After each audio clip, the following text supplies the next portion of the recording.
In this video, I'm going to be showing you 8 of the best build moves to level up your Fortnite gameplay. We're starting out with the absolute basics and fundamentals. So this is called ramp rushing. This is when you're starting a build fight with an opponent. So you start by placing a ramp and a wall. And as you run up the ramp, you place another ramp, a floor, and a wall.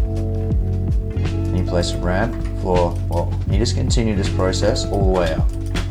Okay, so as you can see, by placing the floor and the wall, it just reinforces the actual ramp, so it makes it a little bit more challenging for an opponent to shoot you out.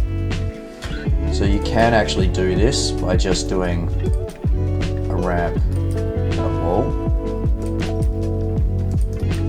However, by doing that, it makes it a lot easier just for them to shoot you out.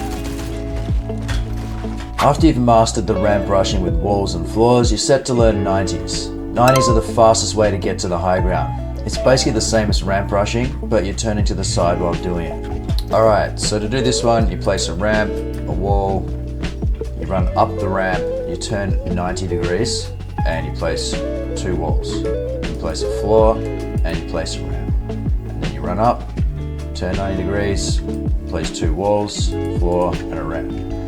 Now, when you're doing this, you are kind of still exposed. So there is a variation to this where you actually go up the ramp and you kind of protect yourself. So you place the walls like that, and then you place a floor and a ramp.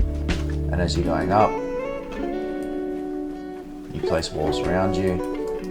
And it kind of protects you as you're doing it. So when you're doing this, if you're having trouble with the speed of it, it's just taking too long. One variation that you can do is just avoid the extra keystroke of putting the floor in. Right, so by avoiding that one, it's not quite as solid, but let's be honest, it's still pretty solid. Like, for anyone to shoot this out, they're going to be tackling the bottom anyway. Another trick you can do with 90s is called infinite 90s. There's a thing called jump fatigue in the game. After 2 jumps, you're going to have jump fatigue and you can't jump. This means you won't be able to do 90s anymore. So the workaround is to do this. You place a ramp and a wall like you were before. And in this particular case, what you want to do is you want to position yourself on the corner of the ramp. And as you're running up, you want to place your walls. Again, you can place the floor if you want to. And you can place your ramp. But the point is, as we're going up, we're staying on the corner of the ramp here. Next step in your building journey is learning the Thwifo Cone. Don't ask me why it's called this, it just is. So the way you do this is you place a ramp and a wall. And then while you've got your wall out, you place a wall to your right and up above you, and then back the direction that you're coming. And then what you want to do is place a cone above that, connecting the 2 walls. And then you want to switch back to your ramp and place a wall.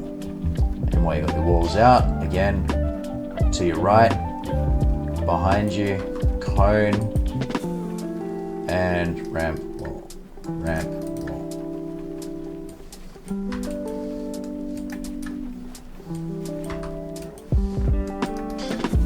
Okay, so why is this one effective? You can imagine that there is either a player behind you, and by doing this, you're protecting yourself running up to get height, but it also protects from the side as well. So not only is it effective from up high behind, but it's also effective from the side. Now along similar lines, we've got the front side Thwifo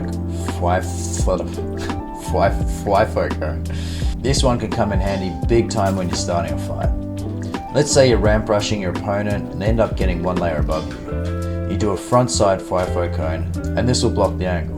From there, you can try to go out the back side and get above them, or simply create a box and wait for them to pressure you. There's lots of ways to use high walls in game, and this is probably the simplest form. All you're doing is building up on a ramp and you're just throwing high walls around you as you're going up. And then what you want to do is just edit through the wall and place another ramp. Throw high walls up, edit through the wall.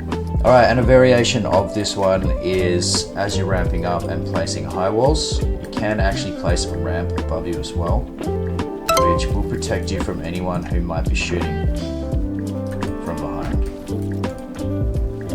So again, same process.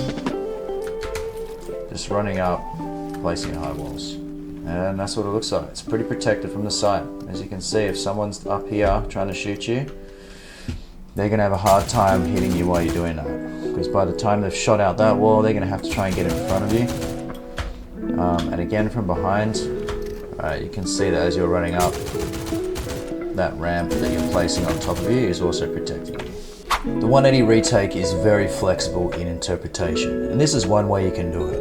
Okay, so let's assume that they're up here, but we don't know that, right? And we're just running along, and we start to get fired upon. So as that's happening, what we want to do is build our Thwifo Cone. I'm just going to say Thwifo Cone. I don't know if that's how you say it, but that protects our back now. So what we want to do is we want to turn around. Like, we can always just go back this way, but we want to still get height. So extend those ramps up, place a cone above at the top of the ramp and above this ramp here. And then we want to switch to our walls, and we want to place walls here to protect us as we jump back. Now we can extend like we were before with the ramp rush. I don't know where other players are, so you might want to put some cones up here as well, but we've now got the height back on them. Ramp floor ramp retake starts just like the first retake we learned. Alright, so we're going to start to ramp up, and we're going to do our Thwifo Cone, and we're going to extend our ramp up and place a cone at the top of the ramp and above our ramp. Then we're going to switch to our ramp and extend off this cone here. And we're going to place a floor which connects the two, I think they call it scissor ramp. And then we want to edit the two tiles of the floor. And we want to place a wall and a wall. And we want to jump onto the ramp. And then we're going to ramp up. And as we're going up, we want to protect from the side and the top, depending on where the other players are. So there you go. Those are 8 of the best build moves to level up your Fortnite gameplay. If this helps, hit the like button, subscribe for more tips, and let me know in the comments which of these you're going to practice first.